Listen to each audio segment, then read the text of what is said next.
Breaking news, breaking news, breaking news, breaking news, breaking news. Yo, Big U is getting ready to go for his bond hearing today.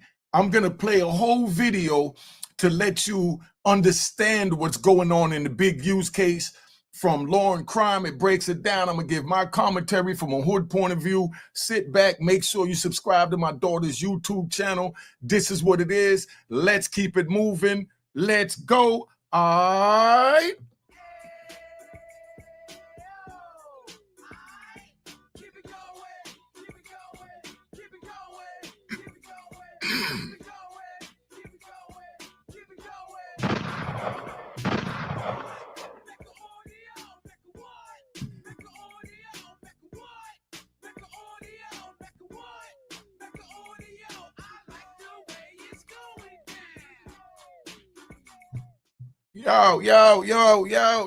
Yo.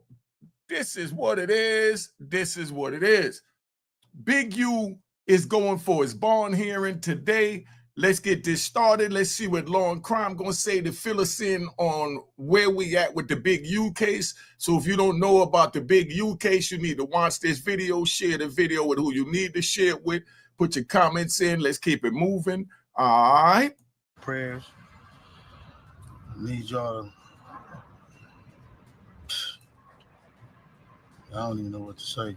Remember Big U? He turned himself into federal custody last month after a shocking indictment alleged he committed a number of crimes, from embezzlement to fraud to extortion to robbery, as well as violating the federal RICO Act. But that's not all. His indictment comes as such a shock because to the public, he appeared like an OG who just wanted to do good. But according to the feds, that was all a ploy. Yo, see, that's where the problem come in at, right? So y'all understand.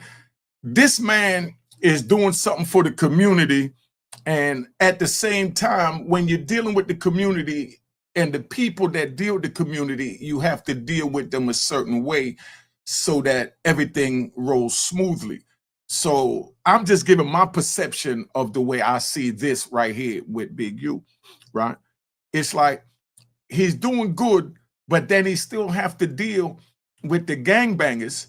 You understand what I'm saying? And the local stick-up kids, thugs, and everything else. So he still have to have that energy to be able to move forward to, you know, be Big U, to make sure they understand that his word is law, you know? And that's what I think that they interpreted as he was out there doing this and out there doing that, you know, when all he was really doing was what we call communicating with the hood. See, you have to know how to communicate with the hood. People come and they say they want to help the kids, and they got all this money in Washington in the state, and they definitely trying to help, so they get a round of applause for that. All right, relax. But what? Calm down, y'all, relax. But while they're trying to get this in order, at the same time, it's like he still have to deal with the gangsters, man. So he still have to have the gangster side, the business side, the save the youth side, and y'all have to understand that. And because you're not used to seeing the gangster side of the street, when a man that's trying to save the community is dealing with the street from a gangster point of view, you have to understand that that's the way the streets communicate.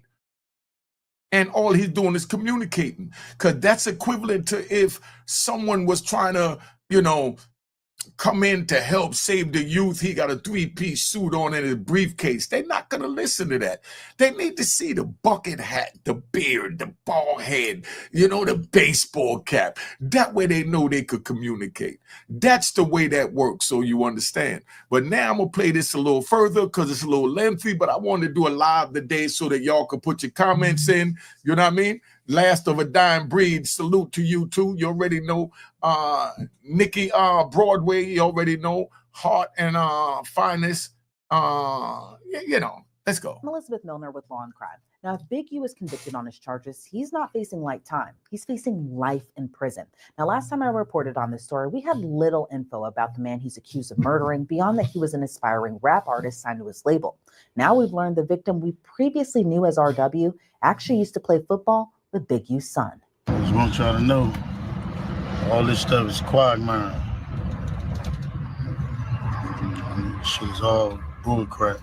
Not guilty. That's the plea Big U entered last week when he was arraigned on his charges. But now, right there, when Big U made that announcement that y'all see, put in the comments, let me know what you think about, his farewell speech. Now they're going to use that in court today. They're having his ball hearing at 9:30 California time, which is 12:30 Eastern time. They're going to bring up all of that, and they're going to try and make it look like by him going online saying whack 100, 600, and all of these names, that he's sending a solid signal that they're rat bastards and that their heads need to be taken off, and he have the power to make that happen. I just want you to understand how something as simple of a man pouring his heart out that he's hurt, that his own people is what he feel took him down, meaning he went into saying how Whack 100 was saying that he was going to shut down his businesses so he don't get no more funding. So in his heart, he believed Whack is responsible for this. Do y'all watching this feel that Whack is responsible for this? All right. Mickey Broadway, that's what's up. Good looking on a super chat. But that's where we at, right? So, and he knows how to play by the rules. I don't understand how hard this is, that the game is to be sold, not told. I'm giving y'all nothing but jewels right here. I'm even doing this live. So y'all get to see how I do it in my joint. Look, right? I'm going to show you what y'all done blessed me with, and I want to give you all a round of applause for the Cash App and the donations. Right? I'm going to show y'all right now. Relax, y'all. Relax. Could I show you? Could I show you what's going on? Slow down, y'all. Slow down. Check it out, right? Bang. Now we can take it to a whole nother scene because your Cash Apps came through and you looked out. I appreciate y'all that respect the game. Let's keep it moving. Big U is looking at a major uphill battle, and the battle of a federal trial could soon begin as early as next month.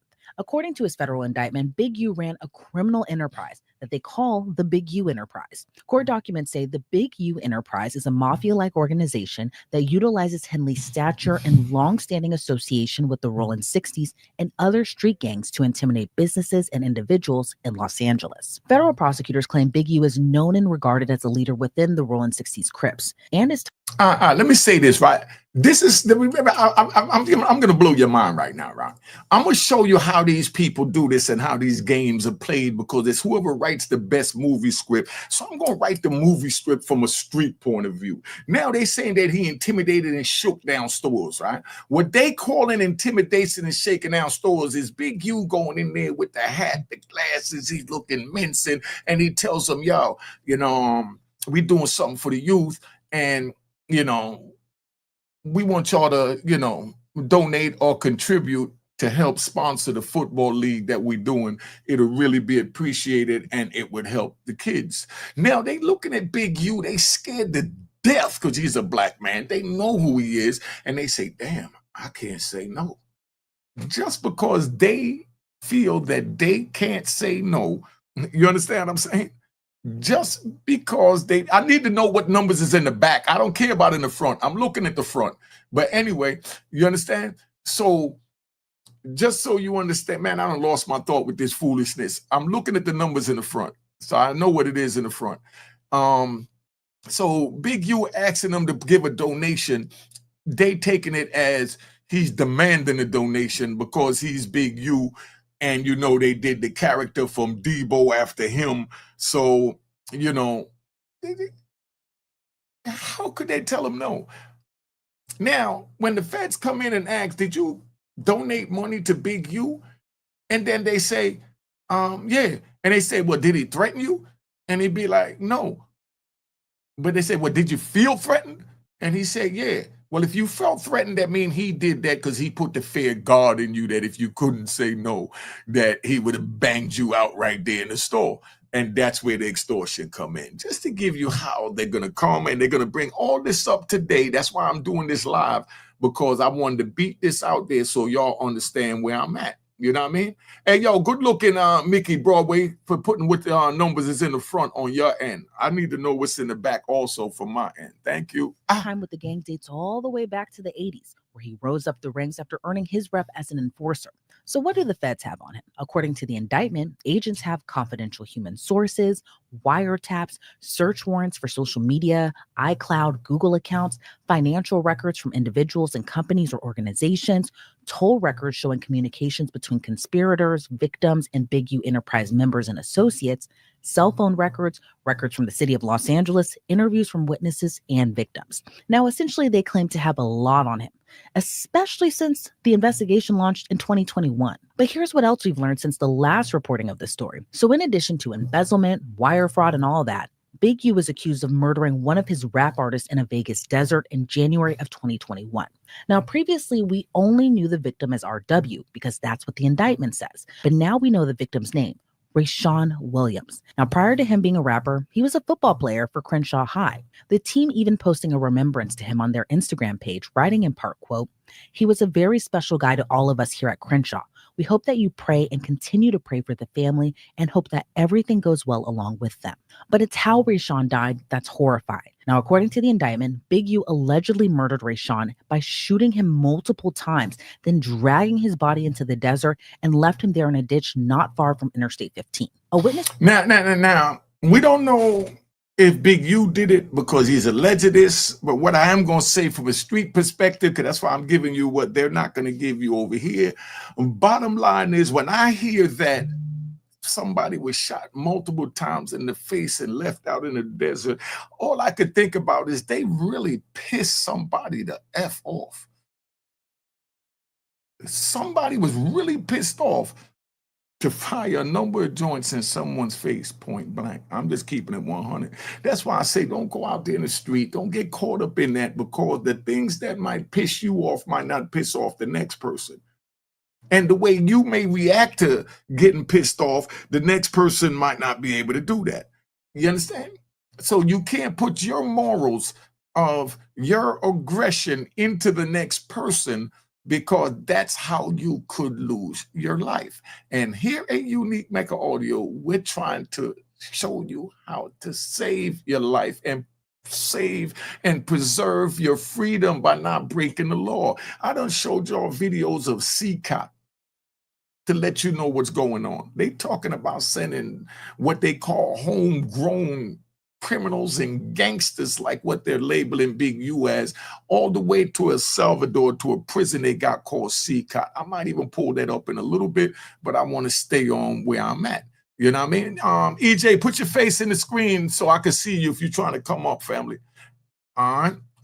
Hey, yo, we ain't gonna do this with you laying in the bed, my brother. Yo, let me finish my show. You got to sit up or something. You look good, though. You real chilling, but right now I'm working.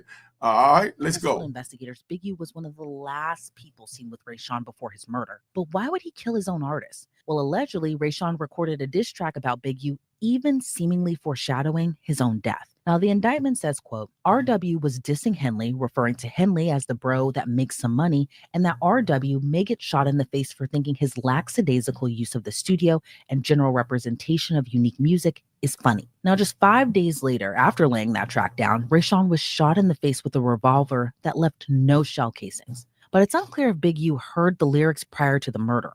But according to the internet gossip and rumors that are swirling around, others have suggested other reasons for why Rayshawn was murdered, like Whack 100 alleging Rayshawn and Big U's son were in a relationship and Big U didn't like that. Now, nowhere in the indictment does it claim that that happened.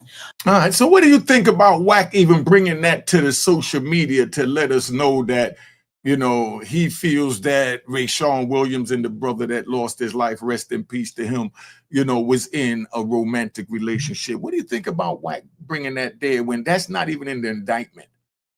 And do you think that that will wind up in the case?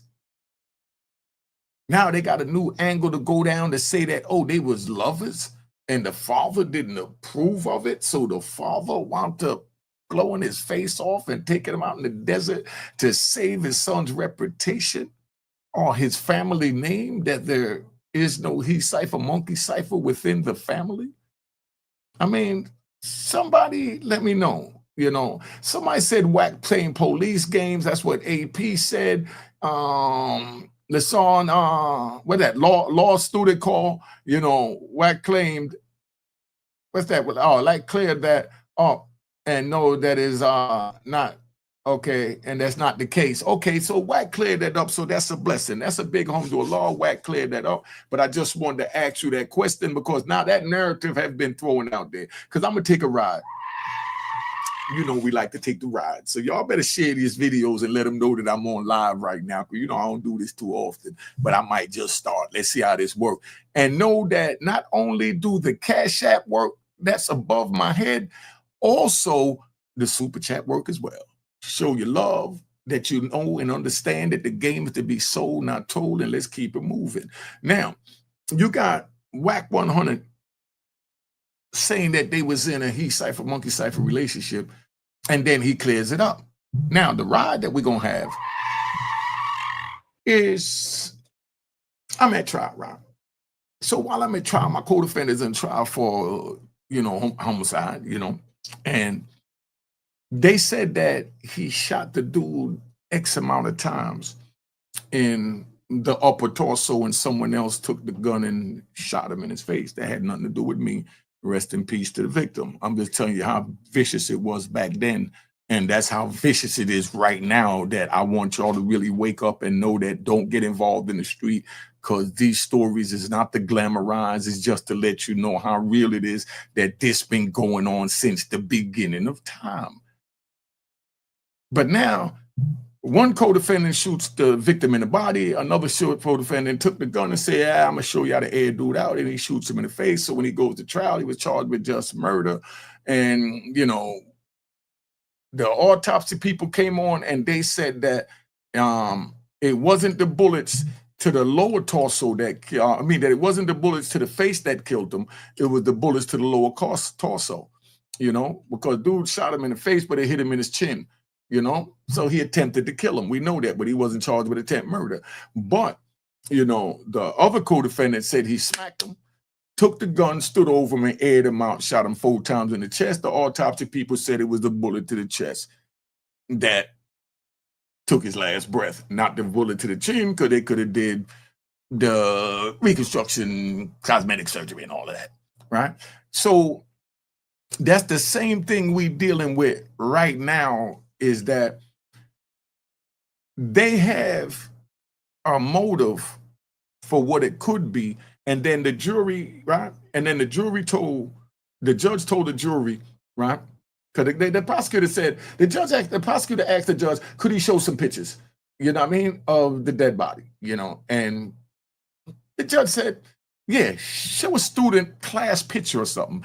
They wanted to show a picture of the young man dead in the ditch. They said, no, so they said, okay. So they act like they was looking for a picture, like a student picture, and then they pushed on the slider, because we had the sliders back then, we didn't have the videos, that little projection screen. He slid that on there, and there was a young man with his face blown off with 4 bullets in the chest. The jury went into uproar.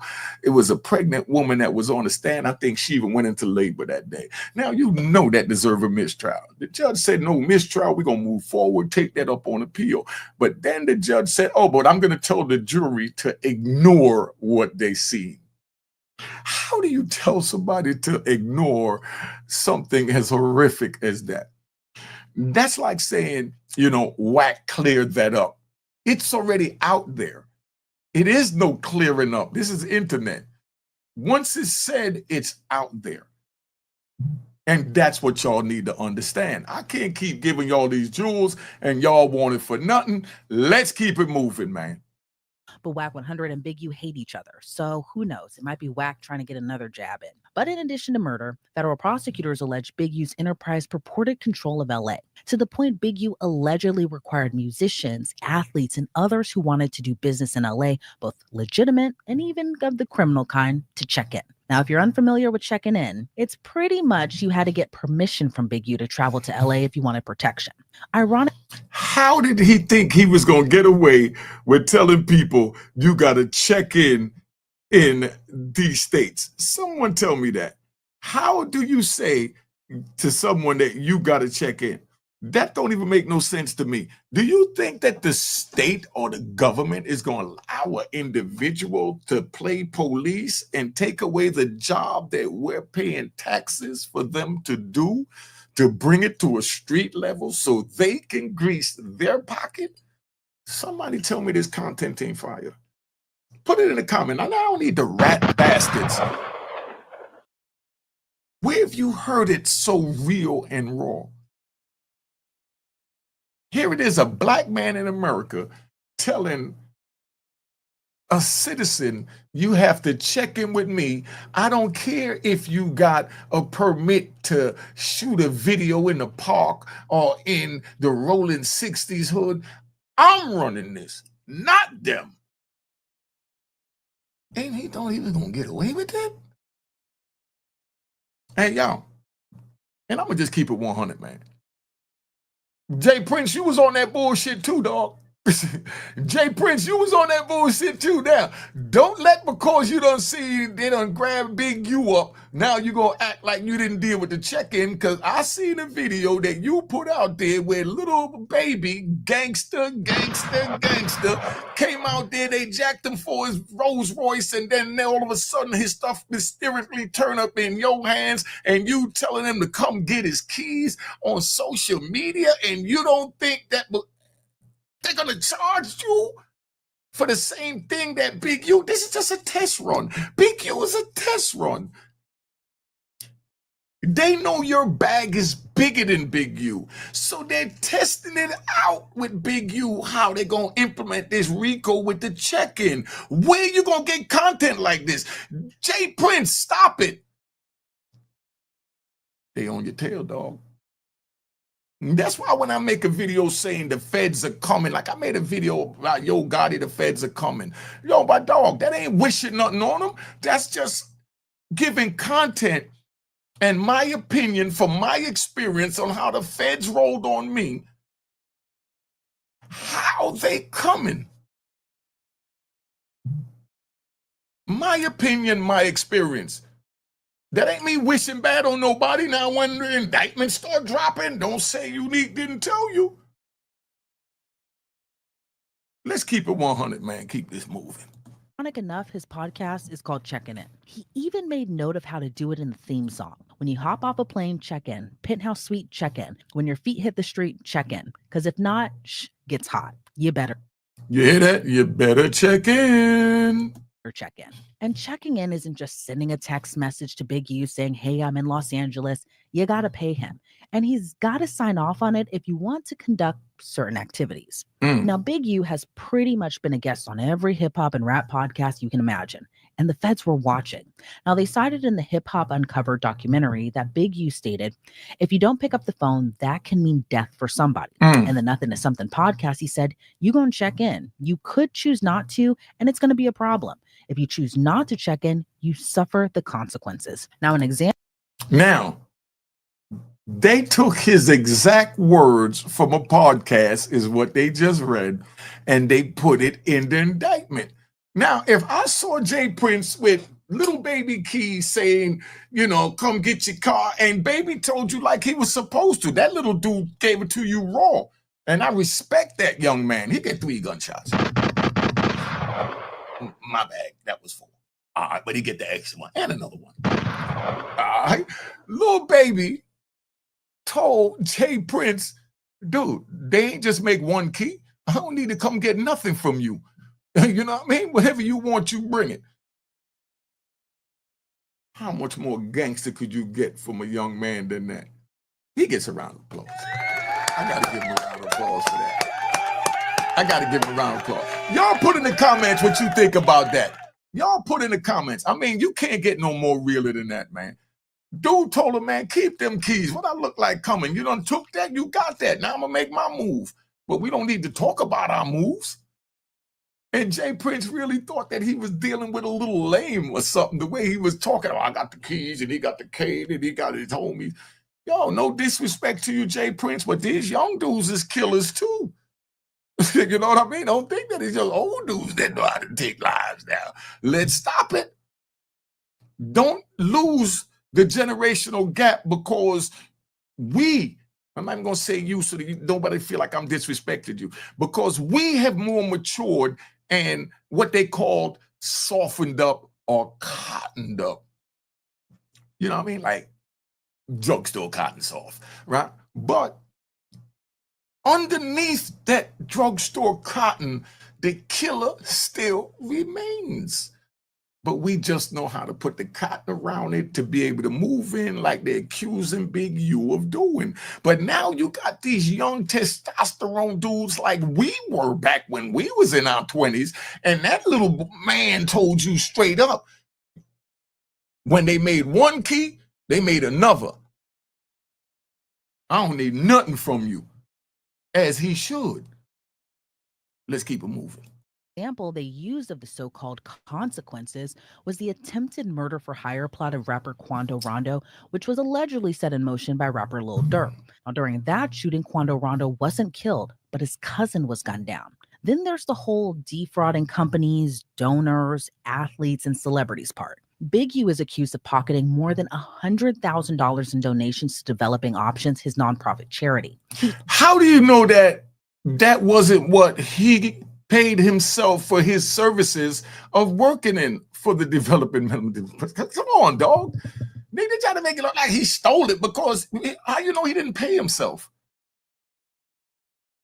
You own the company, you still have to write a paycheck for you for what you feel your value is. Let's keep it moving. Even received donations from the likes of Draymond Green and Shaq. Now, according to the LA Times, in August of 2019, NBA star Draymond Green donated $20,000 to the nonprofit. Shaq donated the same amount, but the money went into Big U's personal account. So that's a lot, right? And that's just the cliff notes, pretty much. Now, I just want to point out here, obviously the feds are accusing Big U of violating RICO, so they allege he didn't do it alone. There were several others also picked up, and by picked up, I mean arrested as a part of the alleged criminal enterprise. Now, hey, yo, Big U, that ain't looking good, dog. You having them send you $20,000 to your account when you got a nonprofit and you say it's for the nonprofit, but it went in your account. I got to keep it 100, on both sides. They ain't picking sides, just letting it be known that's not looking good. Now, as for Big U, he claims that he's innocent. On the way to turn himself in, this is what he had to say.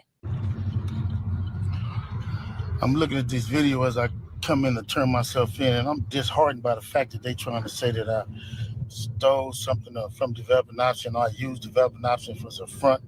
Developing Option paid my bills. They paid my house note. They paid the bills for my family, the money I made as an employee for Developing Option. I never mixed that with nothing. I didn't manipulate nobody. I didn't steal nothing. We did PPP loans. We did 2 loans. And that's it, just like everybody else did. I didn't use no fraud. I didn't give none of fake names. And one of them we was paying back and one they forgave. You know what I mean? And the other one we attempted for and they didn't give us nothing for it. I filed my taxes and them coming around telling me I was using Developing Option as a cover. Cover for what? None of that's going to be true. None of that's going to be true. The government putting this big picture, they're going to arrest 21 dudes. Some dudes I don't even talk to. I don't even know nothing about. So how the hell you going to lump me in with all them? But it's all the big picture, though. It's all the big picture. Now I'm going to be sitting in here. It's going to be years out of my life. Then you going to get dudes who I don't even talk to. What they going to say? Hey, yo, listen, right? Listen. Because we got to take a ride on this. Big U. And to all of y'all out there watching, first of all, before I go any further, man, hit them like buttons. They free. Y'all scared of the Cash App? Y'all scared of the Super Chat? Hit the like button. Give me a thumbs up. Give me something. You know what I mean? Let me feel like I'm getting something for giving y'all this game. All right, let's get them likes up, man. The likes this week, we have 1,300 people and 68 likes. Come on, get the likes up. Show some love. But anyway, now, Big U, you don't have to know your co-defendants, right? This is the way the RICO work for y'all that's watching this, so you understand. You ain't going to get this nowhere else. You got the man at the top. Big U, they saying you at the top. Now, they made the RICO for the men at the top because the men at the top have the power to control 5 or more people, that they also have the power to control X amount and X amount and X amount until you got a big enough group that could try and cause problems for the government and state. you know? So they say no. They made a law where they put somebody at the top, and anything that anybody below him do, right? From his orders up top, like if he tells this person down here, go steal this car, you know what I mean? And they go steal that car. Whatever they do when they go steal that car, he's responsible because he's the one that gave that order. You understand? And now if after they go steal a car, dude go take the car and he wrecks the car and hits a lady with the car and she dies, you know? And then he go take the car and, you know, he runs off and leaves it. All of that is going to trickle back to you because that would have never happened if you didn't give the alleged order to go do the hit. So they made the RICO so that if you're at the top and you're telling someone what to do, whatever they do below, whoever they employ below to carry out the order that you employed them to carry out, you know what I mean? That's where it's at. Yo, I love the way the likes just jumped up double. Let's keep it moving. Let's double them up again. We got 1,400 people in here. We need to get these likes up. All right, I appreciate that. But Big U sitting here giving this speech, the feds, right? Could we riding? The feds is going to switch this around to make it that he's sending the subliminal messages for his supporters, aka Rolling 60s, Rolling whoever, Rolling for Big U, to go out and do something to the names that he said. They can try to even say that, you know, they're definitely going to say he's impeding with the investigation. Now, he's impeding. What they're going to say is because you're letting them know who's a rat bastard. You know what I mean? Oh, my bad. Who you think is a rat bastard. And that's where that goes. Let's keep it moving. You ruining people's lives. I heard it's over 21 people that's been arrested. It's It is what it is. Definitely is. Just pray for me. Pray for me. Pray for my family. And you look at what we did. You look at what I did. I've been home 21 years. But no disrespect, just keeping it 100, right? Big U's asking the people to pray for him.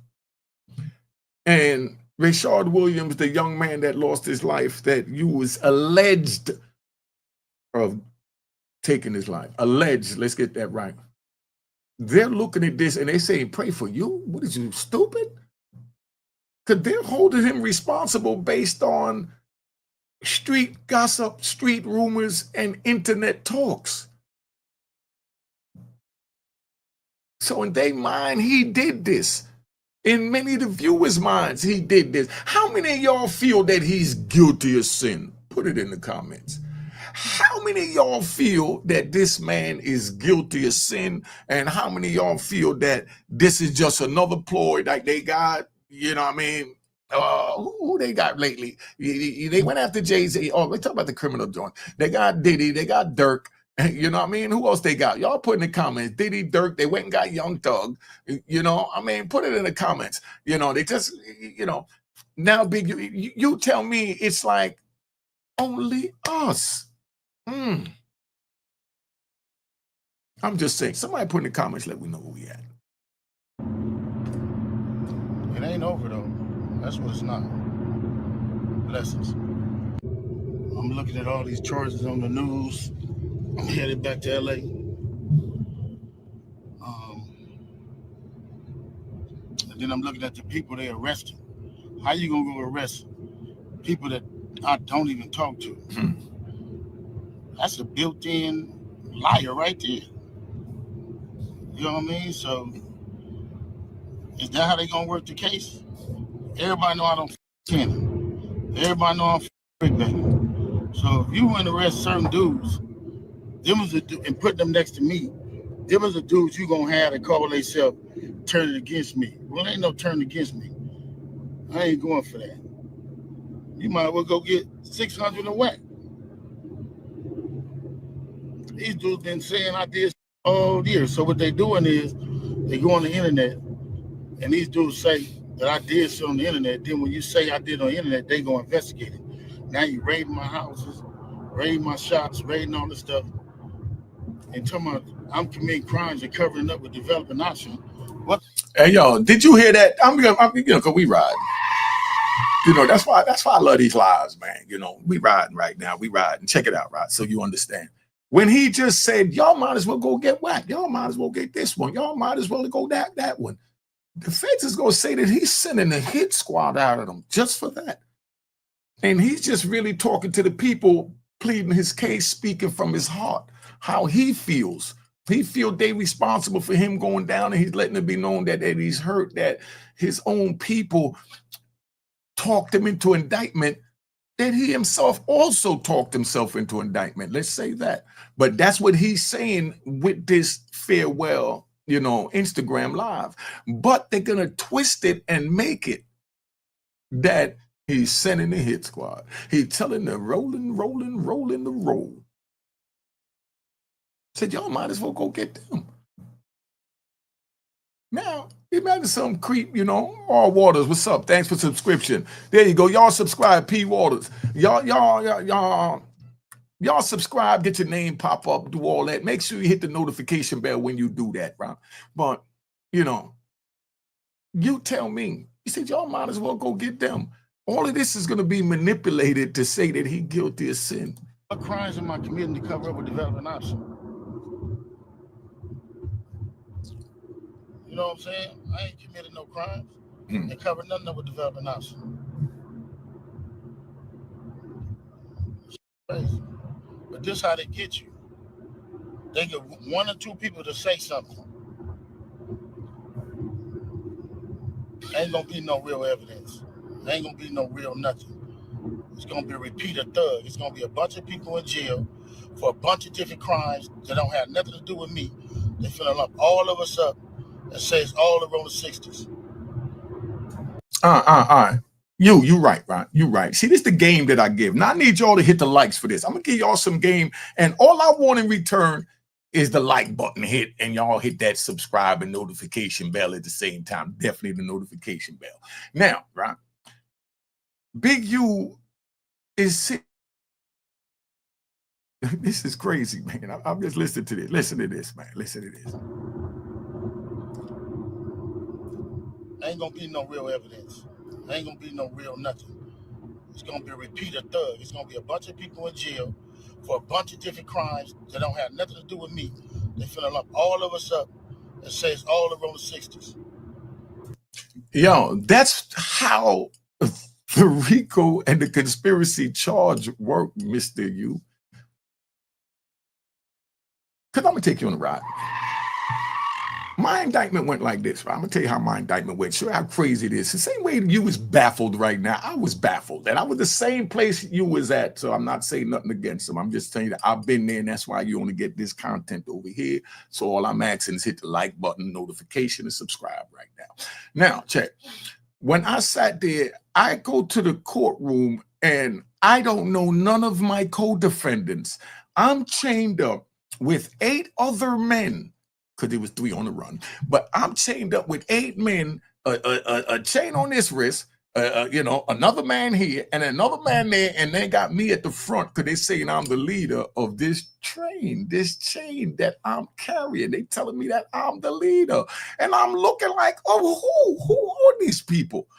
You understand? And then we had a dude that was online that was right next to me because he had the murder charge, a young boy. I ain't gonna say his name, rest in peace. He's no longer here. He went home and did a bad transaction or something like that. But anyway, so we standing up in this line, and he says to the judge the same thing I said. I said, yo, who are these dudes? I don't even know these dudes, just like Big U saying. And then this dude over here that was next to me, big dude, about 6'4", and I'm like 5'10" at the time. He reached over and he swung his big mitt and tried to bust me in my face while we all chained together, and we started fighting in there. When they broke the fight up, they asked the judge. And the judge asked, what is going on in the courtroom? And he said straight up, man, I don't even know this dude. What is he, a rat? The dude calling me a rat because he's saying he don't know me. And then the judge looked at him and said, well, I want to introduce you to your leader. I said, huh? He said, he's the leader. You know Peter Hall? I said, yes. He said, well, that's Peter Hall's baby brother, and he has all the cocaine in the world, and he's been sending it down to Peter Hall, who you have been buying from, and everybody else that's chained up with you. So they like, yo, we was just hustling on the block, hanging out on the block together. We wasn't no gang or no group or no crew or no nothing, and I don't know him, and I only cop from Peter Hall. Peter Hall didn't tell me what to do with the drugs after I got the drug. He said, okay, but that's what this trial is about. You get a chance to speak your case. That's your boss. That's your co-defendant. Yo, take your black asses in there and prepare for trial. And that's what they're telling Big U. Take your ass in there and prepare for trial. You don't need to know your co-defendants. At all, you don't need to know your co-defendants. You know, your co-defendants is there, and they're just there because they carried out the orders that you gave or sold the drugs that you sent down to poison the community, which Unique Mecca Audio has, and apologized, and gave my deepest sympathy as long as my 26 years and a half for violating the community in the manner that I did. And now Unique is trying to give back by trying to talk to the youth so they don't wind up where Big U was at. They don't wind up where Unique was at. You understand? Make sure y'all go check out Street Knowledge Podcast. That's my man Bootsy. Go to Street Knowledge Podcast. That's one of my little homies that became a big homie while I was gone for 3 decades. And any man don't understand that because he left somebody behind that was, younger than him or less experienced than him or had less finances than him. And then here it is, you get stuck in a cage where you don't move, but beyond the snail's pace when they out there moving like this, catching the cat. Now, y'all remember when can we ride?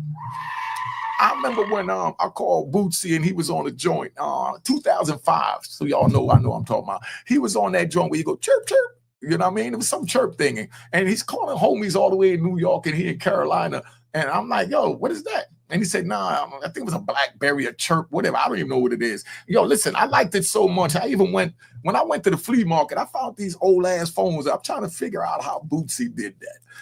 I wasn't out here for none of this. When I was out here, I had a strap around my shoulder with a motorcycle battery, with a cigarette lighter plug to plug in a motorcycle battery, with a big ass phone with a cord that had a wire out of it. And that's how I used to make my phone calls. And I paid $3,000 a month just to do that. And y'all getting this for what, $180, $80, and y'all crying?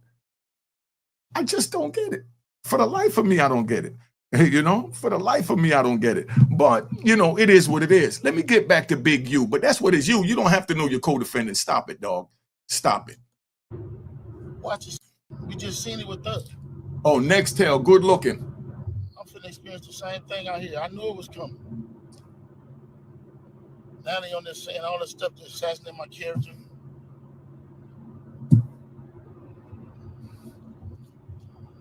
Hold up. Did he just say assassinate his character? Didn't Big U go up there and say he was the biggest gangster and that you had to check in if you wanted to see him? And yo, Bootsy, I'm live. If you want to tap in, you could send a request. Go to the live right now. Bootsy just called, but that's where we at. So I'm riding right now. Doing mine's different. I want to do a lot of stopping and talking. I want to play the video. Then at the end, we answer the questions. But thanks. It's called a Nextel. They said that the homie Bootsy had. Let's go. All right, man. Just pray for me. And again, they can do any one of us. It ain't nobody safe. Word. These dudes. If these dudes feel they want you, how they going around talking about somebody's gonna raid my house before my house get raided? Because of your actions, you stop it. Don't make it like if 600 said they're gonna raid it. Dog. People know people that know people, and the peoples is telling the people that know people what they're going to do to give justice to their dead family member that was wound up in the desert. Come on, dog. That's where that's at. I'm not defending 600 or whack. I'm just keeping it 100. We don't put bad bones on nobody over here at Unique Mecca Audio. As long as there's a sliver of hope, or as they say in the court, doubt, you can't call a person a rat. Let's keep it moving. They're with the police. And y'all sitting there following them. Everybody that's a part of them shows, and 100 shows, and all them shows, and y'all need to, everybody who following them, promoting them, anything. Yo, but Big U, we heard you up there. You was on the show talking with Wack and beefing with Wack and engaging. You shouldn't have just said nothing. You should have pulled the Jay-Z. But anyway, let's keep it moving. Y'all wrong. Y'all ain't black. And y'all show ain't for our people. They can put charges against anybody. So this is gonna probably be my last video. I'm gonna go turn myself in to see what's going on. They talking about I'm a fugitive. So they just raided all my houses. 600 was actually with the police when they raided my house. And he's actually got video and footage of it. So y'all know what y'all dealing with. And I just want to say this to y'all. When they raided my houses and my property, it was asking about Wack. Wack, loose cannon, 600, and this internet stuff. All of y'all filed. All y'all who be sending shit around the internet, all y'all who be promoting and listening to what these niggas saying, all y'all giving these likes and hidden likes, all y'all supporting this. All y'all guilty of this. If you had something against a black man, you should handle it with a black man in the streets. Wack said 100 times he was gonna take my contracts. He working with the FBI. The FBI went to the city 3 days in a row and told the city they didn't want nobody to give me no more money.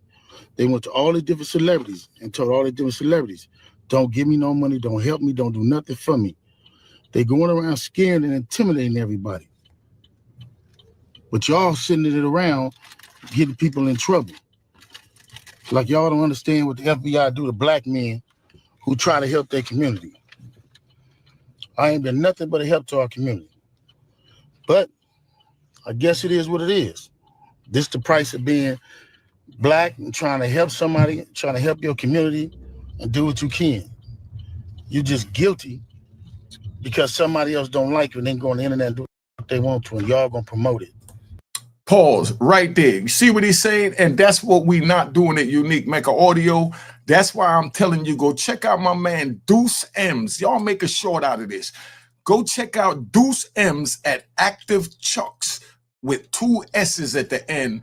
He breaks down the case from the California point of view, from the street point of view, from you point of view, Wack point of view, 600 point of view. He breaks it down from the West Coast. I'm not going to get into that politics and talk about the mechanics of how it went down. But if you want to know that, go check out Active Chucks with 2 S. I'm telling you now, please go subscribe to my brother, because I could never come up here and tell you what's happening all the way over there. I'll be up here lipperfesting, as we called it back in the day.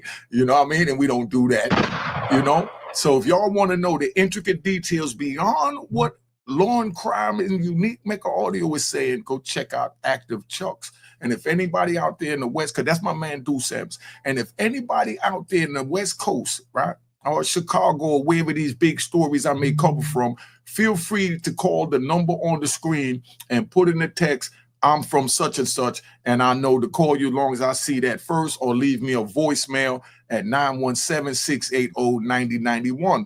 Again, please go subscribe to Active Chucks if you want to know the mechanics of what's happening with this situation. I'm just speaking on the moral and the code and the ethical side, from the street point of view and from the legal point of view. That's it. All right. And I'm learning to be a civilian. It's crazy. But I'm going to go turn myself in, though, because I ain't did nothing.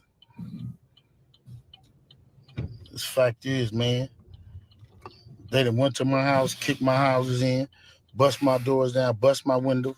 They calling my son at his football practice, threatening him. You know what I mean? These dudes tagging him.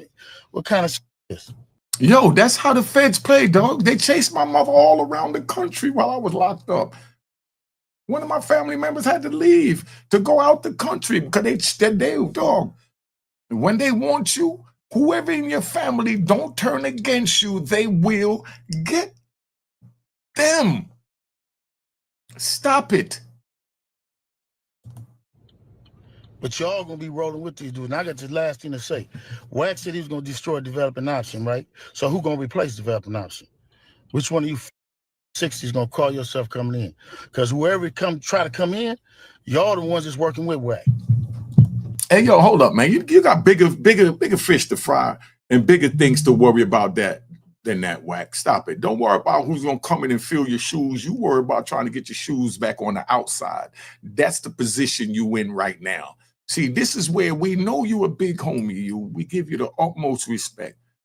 We know you're gangster. We know you came up during the Monster Cody time, and we know you the Blue Suge Knight, as they label you allegedly. But I'm just letting it be known somebody got to give it to the OGs, right? That's why I don't try and disrespect Jay Prince. I respect his gangster, and I give him a round of applause. I give him a round of applause. You know what I mean? So you calm down, y'all, calm down. So you rat bastards and flip-flop wearing and public trolls, you can hate me for saying I give Jay Prince a round of applause, but from a street level, I give him a round of applause because I was in Texas back in the 80s. And, you know, he survived from the 80s and made it out. And Jay Prince, I just want to see you stay out. My number's on the screen if you want to talk to a man that's going to give it to you real, that already lost 26, not bitter about losing 26 and trying to help prevent anyone else from catching 26, including you. I want to know that you made it, Jay Prince, that you made it through this storm called the ghetto. That's all I'm saying. Make sure y'all subscribe at my daughter's YouTube channel, man, at Unique Mecca Audio.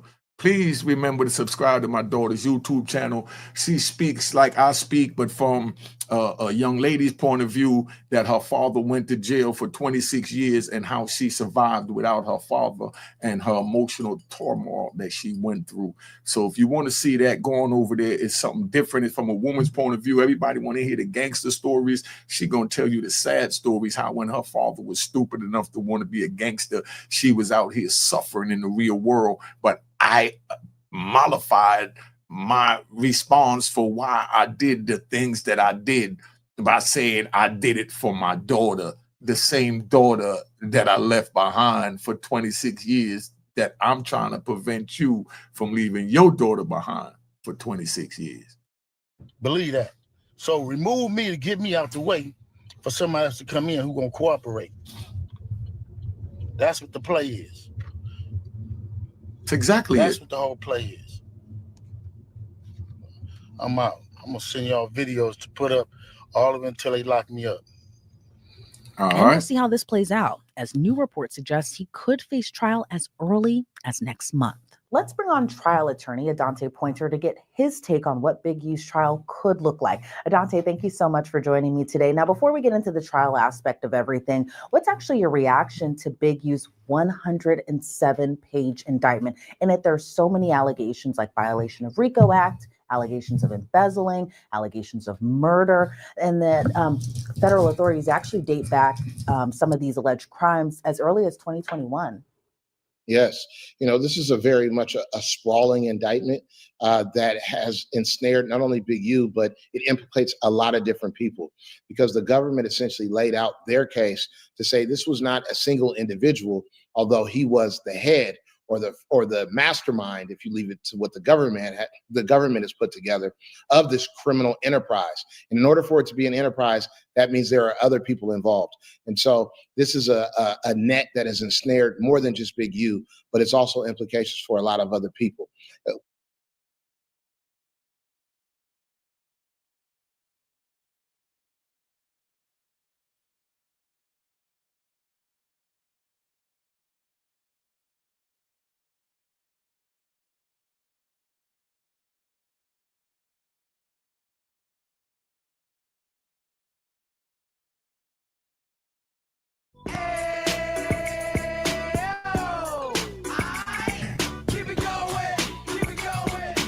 I had it on.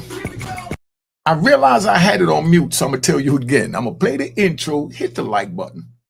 Please hit the like button, the notification, and the subscribe, but at least hit the like button is all I'm asking. All right, I'm gonna give you a break with the intro and give you some time to do that.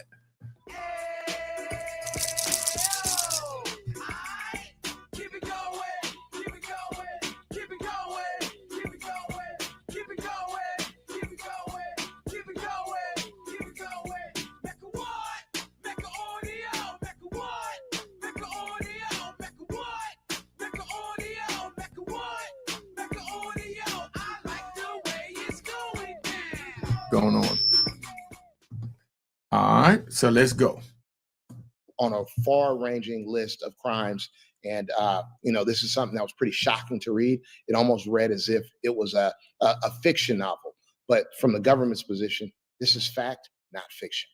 Yeah, and it does feel like it's a movie script just kind of playing out. And it's interesting too, because the persona Big U kind of portrayed was that of a former OG that's now a community activist. He wants to do good for the community. And while we can say two things can be true at once, right? Like maybe he was doing good for the community, but if you believe what the federal authorities are alleging, especially in this indictment, he was running pretty much essentially a mafia-like enterprise. They even said that in the indictment. Let's get them likes up. Get them likes up. That's all I'm asking. Let's get them likes up. All right.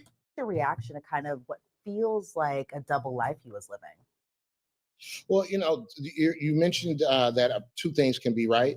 And so he could have also been engaged in things that were positive, if you will, for the community in terms of helping a community that's very disadvantaged and hasn't received the same economic opportunities. Nevertheless, you have to counterbalance that with these allegations right now that show that he was involved in not just trafficking and extorting people, but also they say that he personally committed a murder. So, those are very stark contrasts and contradictions of a person. And I'm sure the community knows him one way or maybe both ways. That's what's going to be pretty riveting, is to see if this case makes it to trial and or more information that comes out as it relates to where the government got their information from. We may see two contradictions of a man on full display, or we may see that this is really the monster as he's been portrayed, or as Big U has tried to portray himself, a victim of government overreach. And what are your thoughts on Big U kind of declaring his innocence? Now, before he had turned himself into federal authorities, initially people thought he was going to make a run for it, but he turned himself in. We know that, and he's been in custody for weeks at this point. But in terms of just what federal authorities have on him, but Big U's kind of declaring that, to your point, this is overreach. What's your reaction to that? Well, when you're up against a federal indictment and one of the cornerstones and the bedrocks of our democracy is innocent until proven guilty, I think that he played it the way that you could, which is he's saying, hey, I didn't do all of these things that you're claiming. I'm not this monster that you're portraying me to be. And I'm looking forward essentially to defending myself against these allegations. That in and of itself doesn't necessarily mean that I didn't do anything that's being alleged, or that I wasn't some part or piece of the entire mosaic or picture that they're painting. He's just simply saying, look, I didn't do all that you said I did. This isn't the way it went down. And I look forward to saying my piece. And you're targeting me. And that same allegation rings very similar to what we heard with our current president, who was the target, if you will, of federal activity in the courts and prosecutors. And he wound up his way in the White House in the Oval Office. Yeah, that is very correct. As far as the allegations in Big U's indictment, when it comes to wire fraud allegations, embezzlement, making fraudulent applications for COVID-19 relief loans, and then you have that on top of some of the more kind of heinous allegations too, that being murder, allegations of robbery, kidnapping, all of that sort. Why do you think that they're all kind of stacked together in this massive indictment, as opposed to, for example, the murder happened back in 2021? Why do you think that wasn't taken up as a separate matter, and then possibly the financial stuff taken up in another matter? Why do you think it's all together? It's so that way federal authorities can kind of get a slam dunk and a win, or what are your thoughts on that? Typically, when you see the federal authorities or any prosecutor kind of lump together an assortment of crimes that range over an extended period of time, what they're looking at is the cumulative effect of the weight. When Big U were to step into the trial and or try to negotiate a plea bargain on this case, the prosecutor has 5, 10, 15 different criminal acts and violations to choose from to kind of to put him in a rock and a hard place, so to speak.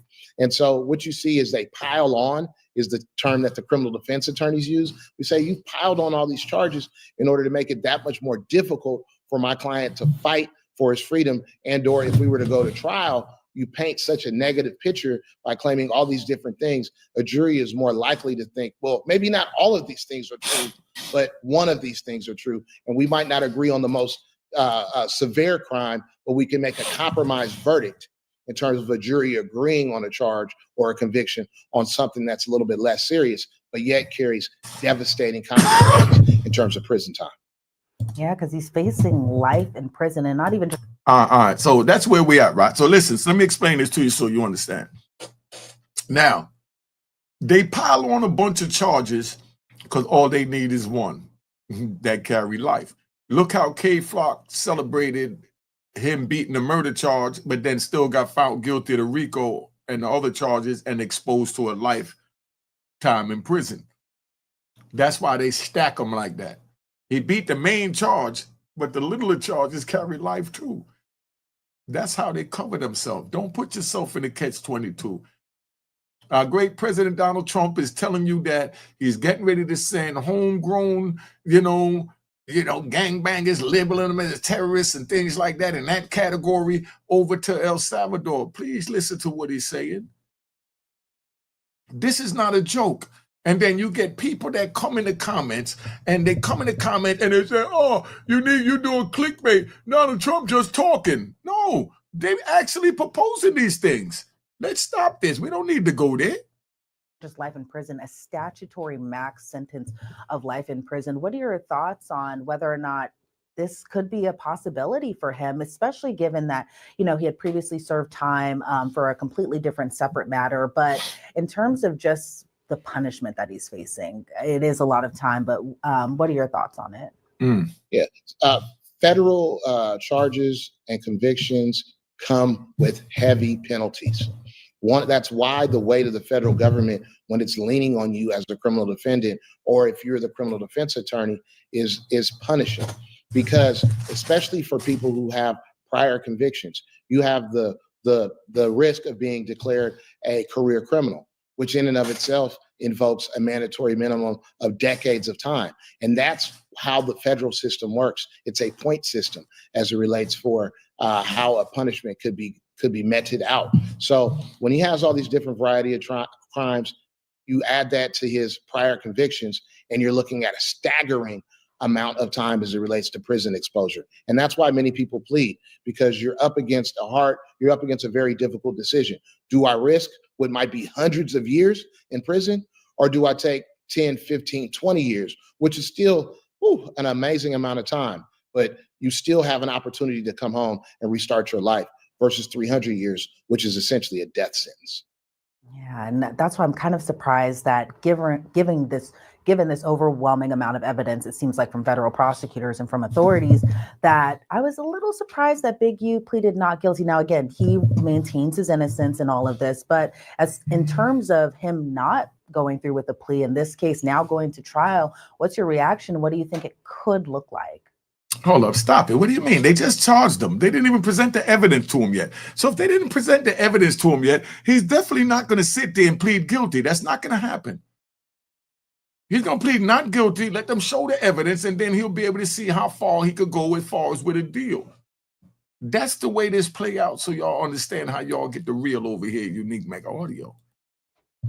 Well, he's going to have amount of time to review the federal government's evidence against him and try to challenge it, and then mount his own defense.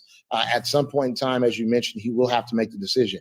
Am I going to try to make a deal or accept an offer, or will I have to go to trial? Those are going to be heavy concerns and considerations for him to think through, because as we discussed, he's looking at an inordinate amount of time, and the federal government will give you that time.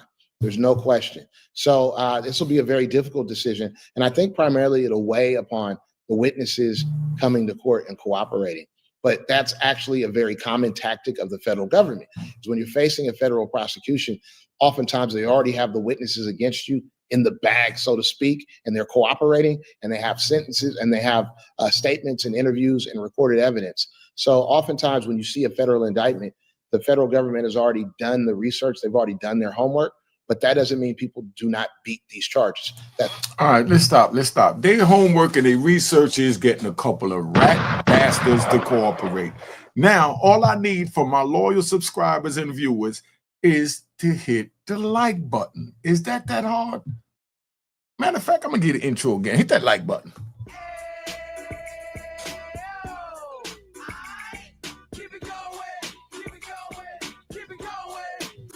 All right, now, could you please hit the like button? Please. Let's keep it moving. That certainly can happen. So it's to be determined, as they say. And as far as the murder allegation, he's accused of murdering a rapper that was signed to his label. And the feds pretty much allege that he did this because this rapper, who we now know to be Rashawn Williams, recorded a diss track about Big U. Now, it's unclear whether or not Big U actually heard these lyrics prior to the shooting. But in terms of just the murder the murder allegation. What are your thoughts on this, especially given kind of the close nature that Big U allegedly had with the victim? Once again, to read that allegation and to hear that he murdered a rapper that worked for him, that was on his recording label, that he actually was supposed to be looking out for and kind of shepherding through the entertainment industry, shot him allegedly in the face and left him for dead on the side of a highway, all because this rapper made a diss track or disrespected him in a song.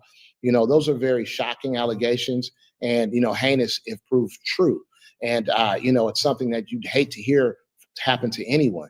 But over something as petty as a diss track is something that's just unimaginable to think about, the depravity of a person to do such a thing.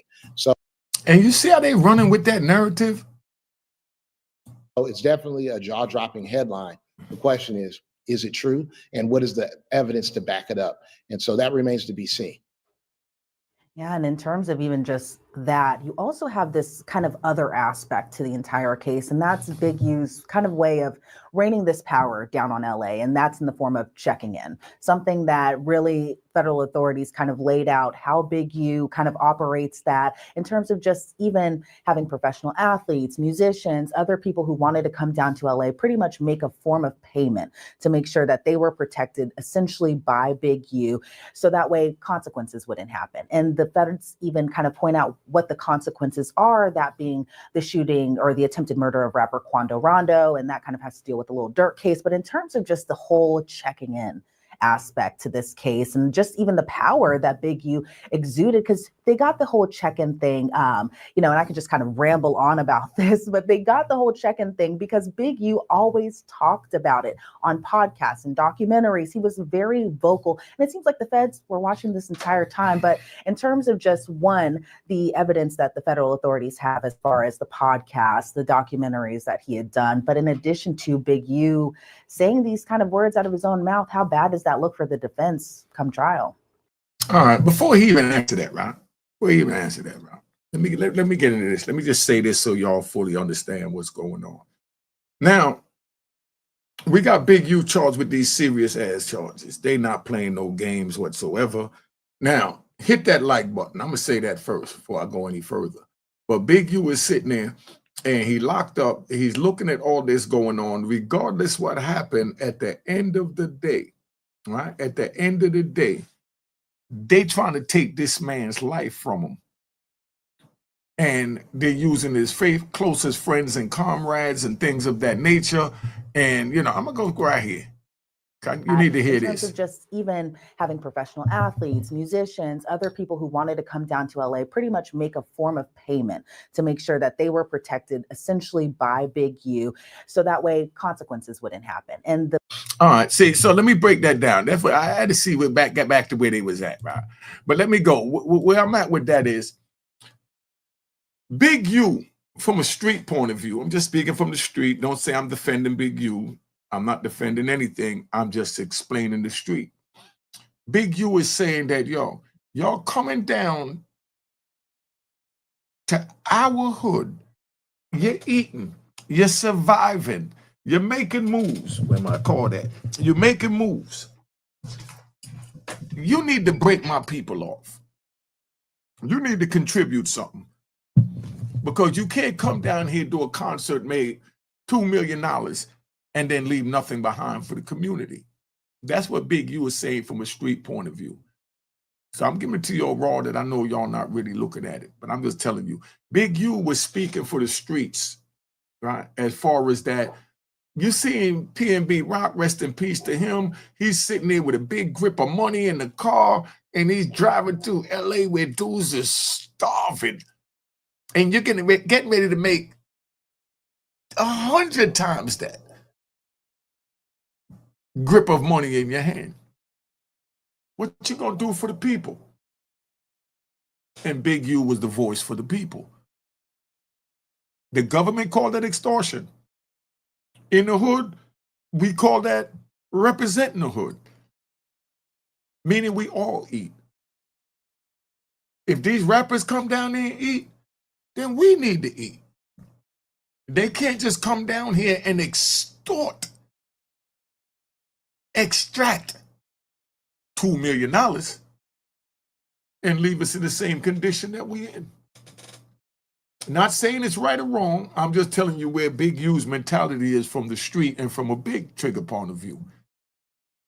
Do y'all understand that? Somebody put that in the comments and let me know if y'all understand what I just said. Because that might be a little bit too deep. Big U is the voice for the streets when he says check in. You come in, like he told Chris Brown, get a kid 500 pair of sneakers. You can't really make $1.5 million. Just give him 500 pair of sneakers. Oh my God, he's extorting Chris Brown. No, he's speaking for the people. And that's how the streets see it. But now the civilians and the things said that, man, that's Chris Brown money. He made that money. He ain't got to give it to nobody. He don't want to give it. He can pick whatever charity he want to give it to. He ain't got to give it to Big U charity. But Big U say, nah, you ate off my block. So my block deserve a piece of the pie. I mean, y'all put in the comments if you think that he's right for feeling that way or wrong for feeling that way. Are words you yourself have uttered out of your mouth. They're very hard to walk back. They're very hard to dodge the implications of those. And so many of these rappers and people in the entertainment industry have gotten very fond of getting on social media and on podcasts and telling stories or recording themselves in the midst of whatever they're doing, essentially admitting to what they're doing and describing what they're doing, which to me is essentially saying, hey, raising your hand and saying, hey, I'm ready to go to jail or I'm ready to go to prison. Take me in. And so unfortunately, for Big U, they're citing a lot of these different interviews or internet posts where he's talking about checking in. I do note that, and keep in mind, I imagine a part of his defense, I would think, is going to say, look, given where people want to film these videos or they want to come and do their marketing or their advertisements and shoot these videos, these are in dangerous parts of LA. And the police are not here protecting people. The police come after a crime takes place. Many people in these communities say the police come to pick up the shells or to pick up the bodies. They're not there before the shooting takes place or the protection before, the carnage happens. And so Big U's like, hey, I'm providing a service. These rappers, these entertainers want to come to these dangerous neighborhoods and take pictures and take videos. I'm actually there making sure that bad things don't happen. I'm providing order that the police are not providing. Now, right there. That's what I said. I don't even want to be on the screen when I said that, but I'm back. All right. Now I'm going to answer this. Big T, what is that? Zonka. Excellent question. Round of applause to you for that question. Oh, what? Relax. Yo, only thing you could have did better than that, Big Zonka, was to hit super chat or Cash App with that. But I'm going to give you the answer anyway, because that was a fire question. He said, okay, I'll bite. I like that. Yo, if you want to come up, I would like you to come up on the show. I'll bring you up just from this response, because he kept it gangster. He said, I'll bite. It makes sense, but that don't mean I agree with it, Unique. But I'll bite. I'll take a bite and I'll let you know how it tastes, after I digest it a little bit. That's what Big T's uncle is saying, right? But then he said, what about the white artists that come? Are they exempt? Shaking my head. A very good reason to shake your head. I'm the people, right? He said, I'm the people, and in the street, he said, I'm in the street, and I definitely don't think none of that shit. Got it. You understand? Sounds excellent. But now, believe me, the white people, as you say, I'll call them Europeans, the Europeans, as you say, they paying in another way. They're just paying to charities in big lump sum, and then they recoup that back. So they are checking in. When they donate to the police athletic league, when they come in, the police is going to protect them. But Big U is saying, y'all ain't dealing with the police because the police don't come down here in the dirt and grit and grime. We're the police. Pun intended. No pun intended. No pun intended. We the police of this shit here. Y'all ain't make no donations to our boys and girls thing, our boxing camp, our football team, our basketball team. Y'all ain't did nothing.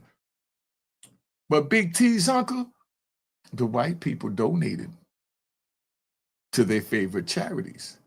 That's how they check in quietly. Big U was just a voice, and they just amplified his voice. And now it's a crime.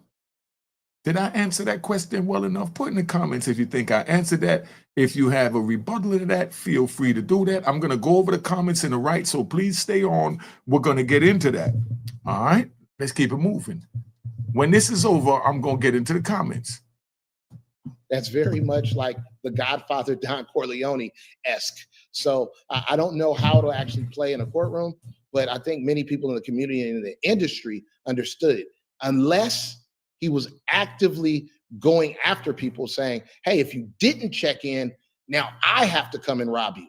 And that is a part of the allegations in the federal indictment, is that it wasn't just he was providing protection in places and in ways that the police were unable to. It was that the allegation is that if he understood that a celebrity was coming to LA and they did not check in, did not pay the tax, if you will, for his protection, then he would actively send people after them in order to rob them, in order to further cement his reputation as the boss, if you will, in these neighborhoods.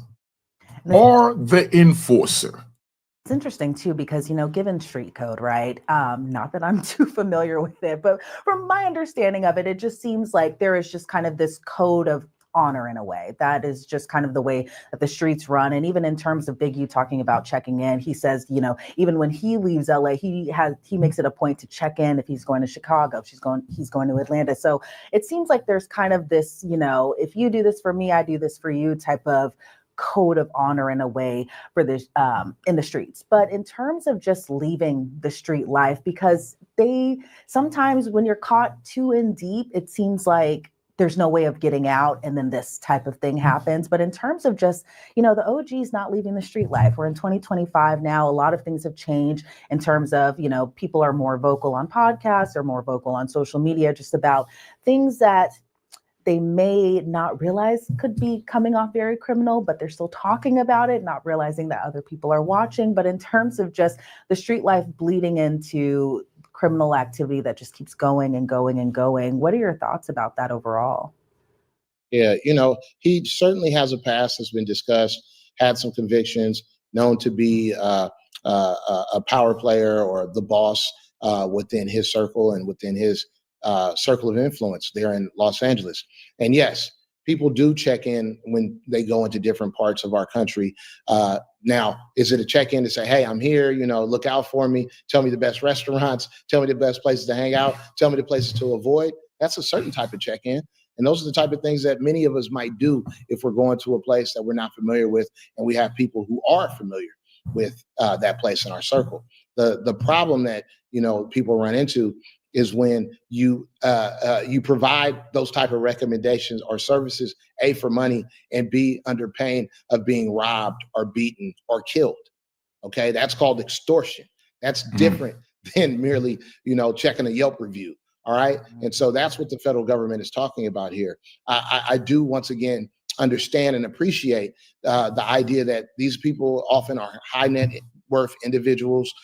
They live a flashy lifestyle. They're going into areas where, you know, violence and crime definitely takes place. The police don't appear to be able to maintain that order. And there's something to be said about communities being organized in a way to where someone outside of the system who may not be able to, the system in areas that the system may not be able to reach, is able to maintain some sense of order and decorum about. All right, I see a lot of people in the comments is saying that Big U is dead wrong. We're going to speak at that on the end of this video in about 5 more minutes, and I'm going to answer the comments, so please stay on. We want to get that right, all right? Of how things are going to take place in these communities. And so that may be the role Big U played. And William, thank you for the donation. We also understand subscription. Politics and just our everyday things is that when the person who is maintaining that order is removed, there is a power struggle at times, and there's a power vacuum, and then people are competing to fill that void. And oftentimes that leads to even more violence than the authorities think that they were trying to stem or quell. Instead, it incites violence and aggressive activity. And so that also remains to be seen. All right, hold on. We need to get these likes up, man. We need to get these likes up. So I'm going to let you hear the outro. I ain't ending, but I'm going to let you hear it. Toast the crime, all right? Cheers, cheers, toast the crime, toast the crime, the crime, the crime, the crime. Ayo, I, ayo, I, make a what? Make a audio, make a what? Make a audio, make a what? Make a audio, make a what? Make a audio. Fresh out the can of 26, he back on the strip, getting back in the mix. What he mentions a gift. You stand up 10 toes down, and I suggest you pay attention to this. Take a little gully posse and put it in hall. All right, so we back. So that's where we at, right? I hope we got the likes up, man. Let's get them likes up and keep this moving. There have been some reports that have been suggesting that the trial could start as early as next month, which to me sounds just completely insane. But do you think that's actually plausible given just how extensive this case really is? Do you see it even going on trial next month or getting put? Yo, remember his bail hearing is today. His bail hearing is today, you know. So we're going to do his bail hearing live later on. So be ready for the live later on this evening. We're going to do a live on his bail hearing and see what we cover. All right. Hit that like button, man. Come on. I like the way it's up, though. We had 374 likes, 374 likes. Could we hit 500? Could we hit 500? Push back, especially now that he's in custody. I was a bit surprised to say this case is scheduled for trial in such a short window of time. However, I also understand that as a defense attorney and as a defense strategy, sometimes you want to push the government or the prosecutor to trial quickly because you do not believe that they have all their ducks in a row and will be able to essentially be organized, be prepared, and ready to bring all the witnesses and the evidence to bear at trial against you. See, in other words, what he's saying, see all these men behind me, they're saying that usually they don't go to trial that fast. The government, they try and slow it down to give them a chance to talk to the potential rat bastards. You know what I mean? They trying to make rats out of the men that you see behind me, and that's how they're going to get their case, because then they're going to talk. And now, Rocco, we're going to take a ride. This is not to bash loose cannon, but this is just to give you an example. When you got a man that been vocal saying X, Y, Z, and he's a man, so he's going to admit and stand on what he said. When he get in the interrogation room and they ask him, what did you mean about Big U called you saying that Nipsey was dead and Nipsey wasn't dead? He's going to feel obligated to explain that because he already spoke on that. Do you understand what I'm saying? He's going to feel obligated to speak on that because he already spoke on that. And everything he said, like they're going to tell him at his Miranda rights, can and will be used against you in the court of law. So your explanation to your YouTube videos on Adam 22, No Jumper, Vlad, everywhere else that you went, all the dialogue, because I'm not dealing with the color thing. I'm not into the culture vulture statement. I don't agree with that, because I've covered European, or as y'all call it, white stories. Am I a culture vulture? Come on, dog. We just reporting. All right. So that's also sometimes a tactic. At the same time, generally speaking, time is in the defendant's favor if they allow time to kind of run out and allow time to extend out, because witnesses' memories fade, bad things happens to people. People, are not easily found, and a case can fall apart over time. And so, that's to the defendant's benefit to allow the time to kind of run out and not ask or push for a quick trial. But just because the trial is scheduled for within a month's time or so does not mean it will go at that time. Often they both going to ask for extension on this. Time trials are delayed. They're continued to later dates for reasons on both sides of the aisle. Sometimes the prosecutor needs more time. Other times the defense needs more time, or even the court. So I wouldn't bet on trial proceeding in a month or so. However, it could happen at some later point in time if neither the defendant and the prosecutors can agree on some type of deal. And how much of a hurdle do you think the defense is looking at, even though the prosecution has the burden of proof, but in terms of just what they have versus the defense, do you think they're really looking at an uphill battle here?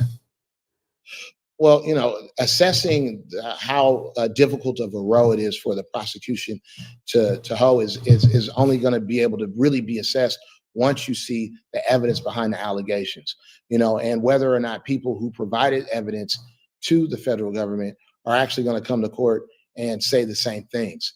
People oftentimes, and we've seen this in Young Thug's case down in Atlanta, where who the prosecutors thought were a star witness, that person came to court and made a mockery of the entire process, to where Young Thug, who was facing hundreds of years of time, at minimum decades of time in prison, he's at home on his couch on probation. So, these are different. The outcomes are not certain, nor is conviction fixed. Things can happen, and, we have to wait with bated breath to see how this all plays out. Right, because I remember very clearly when everything, and I'm pretty sure I know which witness you're talking about, where it just kind of felt like we were in the longest trial ever. It just all went from downhill. So you really never know when it comes to trials. She talking about Lil Woody. Now, could we get these likes running up? We almost at 400. Give me 400 and I'm out of here. All right. What the outcome could actually be. We had 400. I want to thank you so much for your insight into this case. I really appreciate your time. If you had a crystal ball, what do you think Big U is looking at in terms of a conviction? Do you see a jury saying not guilty? Do you see a jury saying guilty on all counts? If you had possibly a crystal ball, what do you think we're looking at? Well, I don't see a guilty on all counts. Oftentimes these charges, they vary in terms of their strength. What I can see, though, is given how the federal government works and the system and the weight and the awe, if you will, of when you read that, when you read the criminal complaint or the indictment and it says the United States government versus one individual, it really does mean that. So convictions are done at a very high rate in federal criminal cases. So I could see a conviction.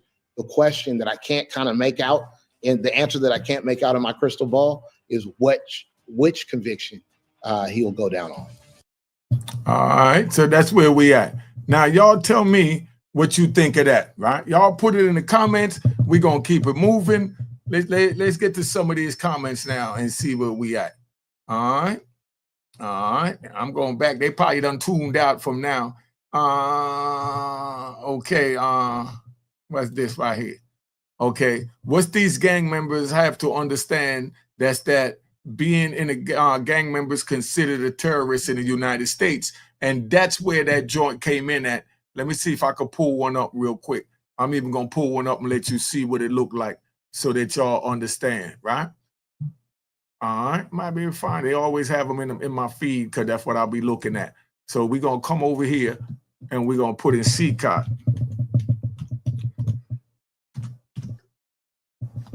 All right. This is where they're talking about sending them so you understand exactly what I'm saying. Don't worry about the cameras. I'm just doing all types of things over here. You know what I mean? I'm just doing all types of things. Now, this is where they're talking about sending Big U to. And that is our social story, where we post, you decide. This week, 68% of you voted for us to take a closer look inside that El Salvador infamous CCOT prison. The Central American country boasts its maximum security facility, built to hold only the most dangerous criminals. The giant prison is located in an isolated rural area about 44 miles southeast of San Salvador. The government says it's equipped with state-of-the-art technology across its 8 buildings and can hold up to 40,000 inmates. Joining me now, Stephen Dudley, author of MS-13, The Making of America's Most Notorious Gang, and co-founder of Insight Crime. Stephen, thanks so much for taking the time. We want to talk a little bit more about this, and we want to start with what the conditions are like inside that prison and what makes it different from other mega prisons around the region and around the world. Well, Phil, let me start by just saying we have very little access to the prison itself, and the government is not very transparent. So determining the conditions inside of this prison is very difficult. Having said that, there are a number of people that have been inside the prison, both prisoners and also human rights observers and other types of observers that have gone into the prison that have talked about it being rather sparse, squalid, in some respects, in terms of amenities, and also a bit rough in the sense that you're not administered things like mattresses or other things to sort of give you some sort of comfort. There's also a sense that it's very overcrowded. It is set up really for between 20 and 25,000 prisoners, and as you mentioned, the president has said there are as many as 40,000 prisoners, but we don't know. That's one of the problems as it relates to reporting on this prison.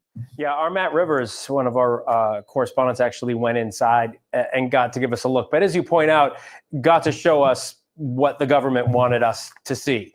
And you actually say this prison is the embodiment of President Nayib Bukele, his plan. But for migrants from the United States who are taken there, is it dangerous for them? It certainly is dangerous. It's very hard, again, to tell how dangerous it is because we don't have any information as it relates to violence inside of the prison or killings inside of the prison. We know that some people inside of the prison have been tortured, and this is from human rights reports that have come out about this, tortured by the guards themselves.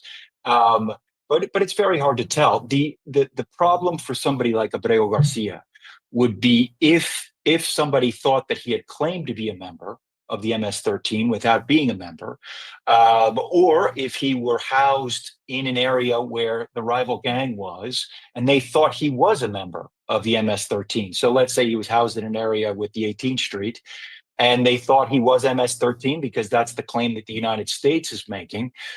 He could certainly be a danger, of course. Yeah, without any details, we did hear him tell Senator Van Hollen that he was being taunted by other inmates when he was there for a brief time. In 2023, the U.S. Department of State cited reports of violations, as you mentioned, of human rights. Y'all hit the like button, hit the like button, hit the like button, hit the like button. I'm going to show y'all another one real quick. I'm going to show y'all another one. Let's get to it.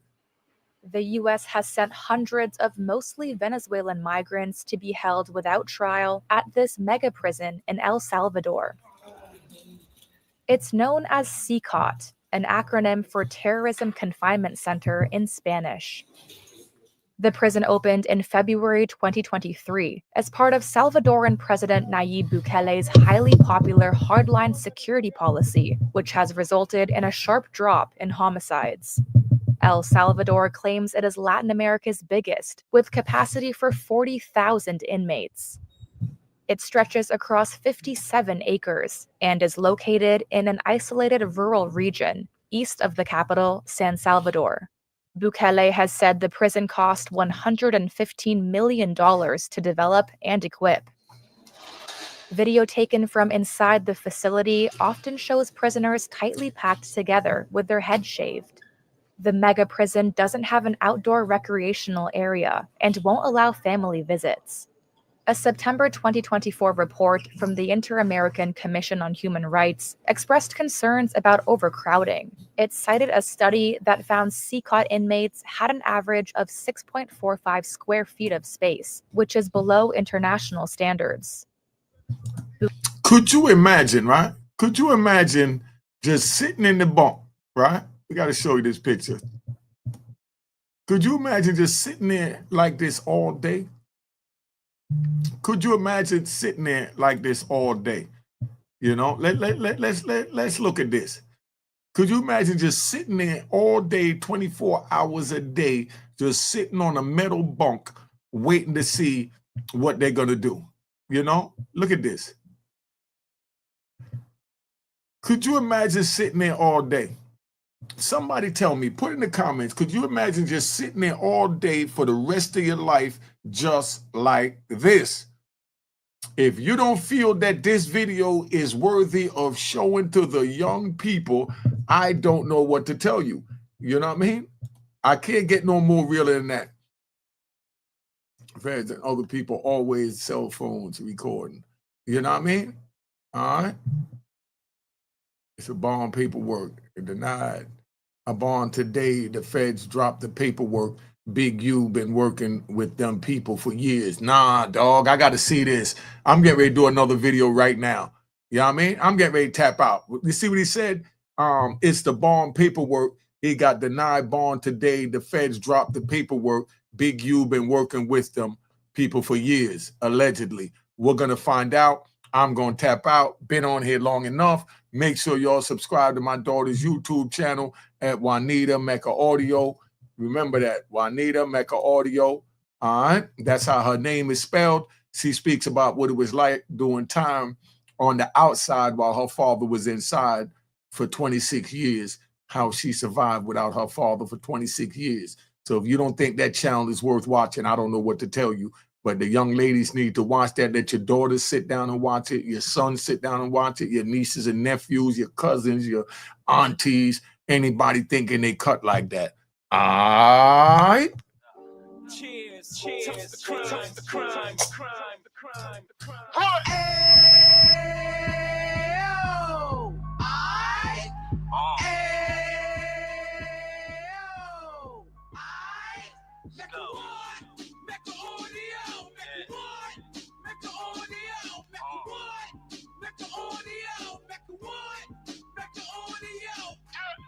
Fresh out the can of 26, he back on the strip, getting back in the mix. What he mentions a gift. You stand up 10 toes down, and I suggest you pay attention to this.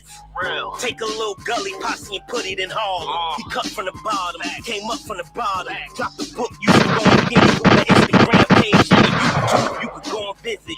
Then you could consider yourself LinkedIn. Sit front row and get Jews from a kingpin. How he went through it, so you ain't gotta go do it. Did not pay attention.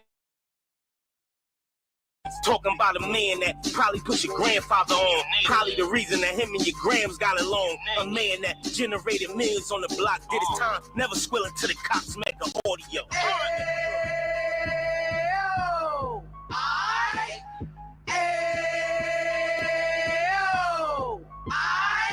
Mecca what? Mecca Audio. Mecca what? Mecca Audio. Mecca what? Mecca Audio. Mecca what?